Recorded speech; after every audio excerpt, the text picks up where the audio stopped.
Hi friends, I am Himanshu. ये मेरा first lecture है according to PCS syllabus in inorganic chemistry. First unit and first chapter this is pharmacopoeia and impurities. और इस unit के अंदर limit test भी है जो सेकेंड लेक्चर के अंदर कवर किया गया है। अब अपन स्टार्ट करते हैं। First is pharmacopoeia, history of pharmacopoeia, importance of pharmacopoeia, monograph, impurity, source of impurity, types of impurity. Pharmacopoeia derive किया गया है फार्माकोन वर्ड से, एंड फार्माकोन मीन्स होता है ड्रग एंड पोया मीन्स होता है मेक या फॉर्मुलेट। ये सेंट्रल गवर्नमेंट इसको पब्लिश करती है जिसमें pharmaceutical product, therapeutic substance and drug का कलेक्शन किया जाता है। ये बहुत सारे टाइप के होते हैं जैसे Indian pharmacopoeia IP, British pharmacopoeia BP, US pharmacopoeia USP. अगर हम हिस्ट्री ऑफ फार्माकोपिया की बात करें तो 1883 में एडवर्ड जॉन वार्निंग ने ऑफिशियल फार्माकोपिया को दिया था। अगर हम इंडियन फार्माकोपिया की बात करें तो फर्स्ट एडिशन 1955 में आया था जो डॉक्टर बी.एन. जोस के प्रेजेंस में था और इसके चेयरमैन थे सर आर.एन. चोपड़ा। अगर हम थर्ड एडिशन की बात करें तो ये 85 में, सेकेंड एडिशन की बात करें तो 66 में था जो डॉक्टर बी मुखर्जी ने दिया था। अगर थर्ड एडिशन की बात करें तो 1985 में, फोर्थ एडिशन की बात करें तो 1996 में, फिफ्थ एडिशन की बात करें तो 2007 में, जिसके 2 वॉल्यूम्स थे, फर्स्ट एंड सेकेंड। 3 वॉल्यूम्स थे, फर्स्ट जिसमें जनरल नोटिसेस थे एंड सेकेंड और थर्ड में थे जैसे कि drug, substance, doses forms, pharmaceutical aid. Six edition 10 में आया और सेवन्थ एडिशन 2014 में। इंपॉर्टेंस ऑफ फार्माकोपिया की बात करते हैं तो ड्रग की यूनिफॉर्मिटी, ड्रग का स्टैंडर्ड बताता है, एडल्ट्रेटेड ड्रग को अवॉइड करता है और complete information drug and doses forms का देता है। लेबोरेटरी, इंडस्ट्री, एकेडमिक इंस्टीट्यूशन इसका रेफरेंस लेते हैं। फार्माकोपिया के अंदर मोनोग्राफ होता है जो मोनोग्राफ किसी भी पार्टिकुलर ड्रग का doses forms, method of analysis को कलेक्शन रखता है। उस ड्रग का जैसे chemical name, formula, solubility, identification, pH, essay, loss on drawing, dose, ये सब मोनोग्राफ के अंदर हमें आते हैं जो फार्माकोपिया के अंदर मेंशन होता है। इम्प्यूरिटीज, अगर कोई सॉलिड, लिक्विड, गैस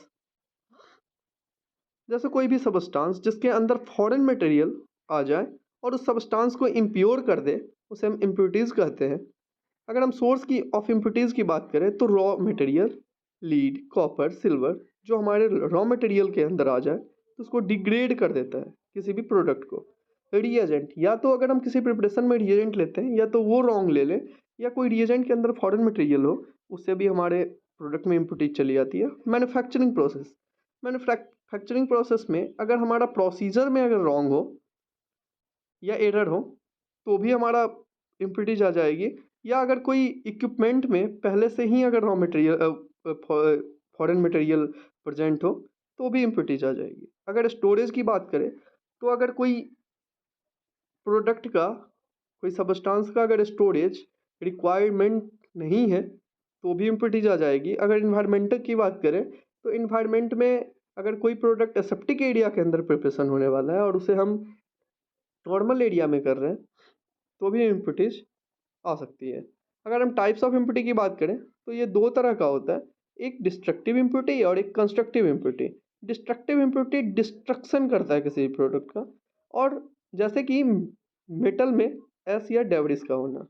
इसको रिमूव करने के लिए हम 2 मेथड लेते हैं, एक केमिकल मेथड और एक फिजिकल मेथड।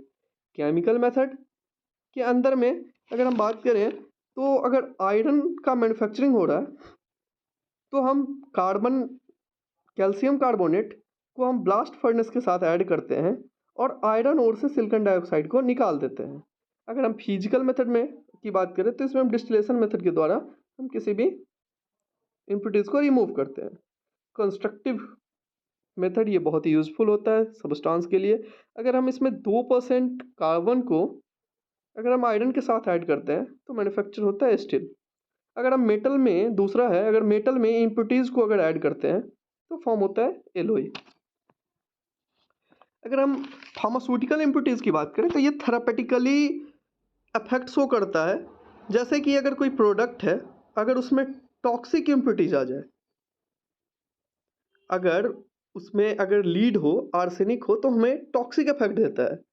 इनकम्पैटिबिलिटी हो, या कोई कलरिंग एंड फ्लेवरिंग सब्सटेंस के अंदर इम्पुरिटीज आ जाए जिससे हमारा प्रोडक्ट डिग्रेड हो जाए। अगर हम सेल्फ लाइफ की बात करें तो उसको भी इम्पुरिटीज डिग्रेड कर देती है। और फिजिकल एंड केमिकल प्रॉपर्टीज की बात करें तो कलर टेस्ट चेंज कर देता है फिजिकल में, और केमिकल में उसकी स्ट्रक्चर और उसकी थेरापेटिक वैल्यू को भी चेंज कर देता है। Thank you.